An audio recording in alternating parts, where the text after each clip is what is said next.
April 30th, 1945, marked a significant turning point in human history as the most notorious dictator, Adolf Hitler, breathed his last in a bunker in Berlin. These final days were a culmination of years of war, marked by a palpable tension as the Allied forces continued their relentless advance. The once invincible Führer was now a mere mortal, grappling with the harsh reality of his imminent downfall. Hitler's physical and mental health were deteriorating rapidly. He was often seen shaking uncontrollably, a symptom attributed to Parkinson's disease. His mental state was no better, plagued by paranoia, erratic behavior, and frequent outbursts of rage. The once charismatic leader was now a shadow of his former self, a man consumed by fear and anxiety. In his final days, Hitler was increasingly isolated. The bunker, a grim concrete fortress beneath the Reich Chancellery, was his last refuge. His most trusted aides had either deserted him or were planning their escape. The Führer was alone, save for a few loyalists and his longtime companion, Eva Braun. Amidst the chaos, Hitler found a moment of solace. On April 29th, a day before their joint suicide, Hitler and Braun were married in a simple ceremony within the confines of the bunker.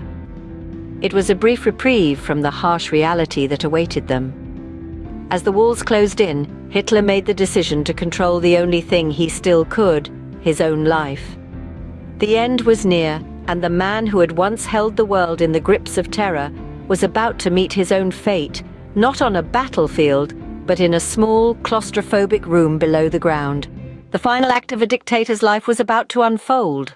In a final act of control, Hitler chose to die by suicide, but not before making one more chilling decision.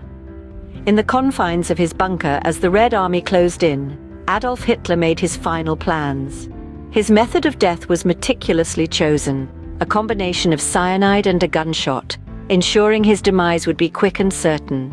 Hitler's paranoia and fear of being captured alive spurred his decision.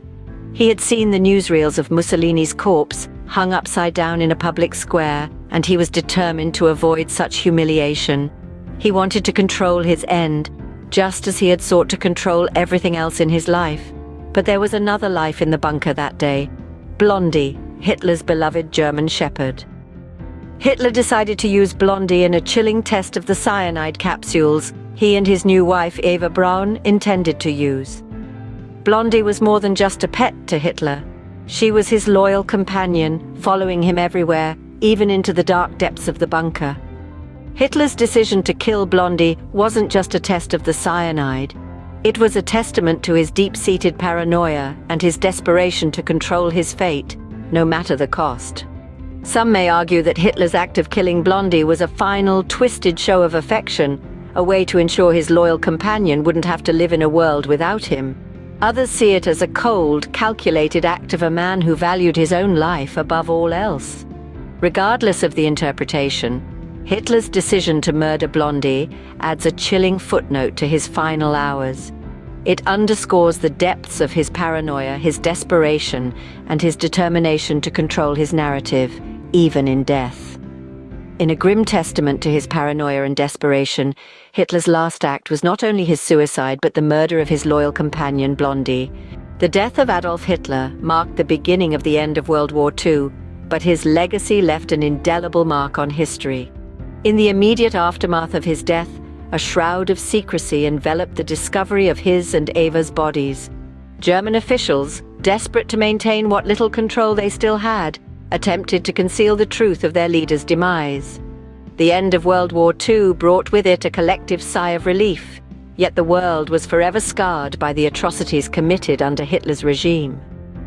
The Holocaust claimed the lives of 6 million Jews, a horrifying testament to the depths of Hitler's hatred and anti-Semitism. But the effects of Hitler's reign extended beyond the immediate horrors of the war. The world was left divided, teetering on the brink of a Cold War. Nations grappled with the ideological differences that the war had exacerbated.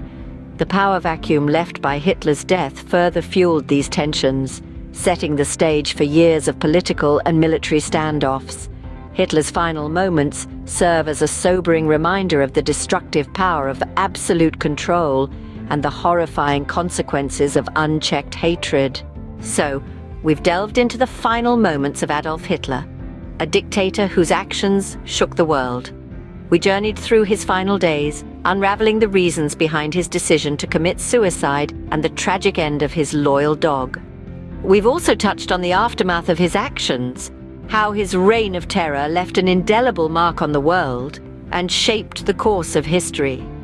While Hitler's life ended in a bunker in Berlin, the repercussions of his reign continued to echo in the annals of history.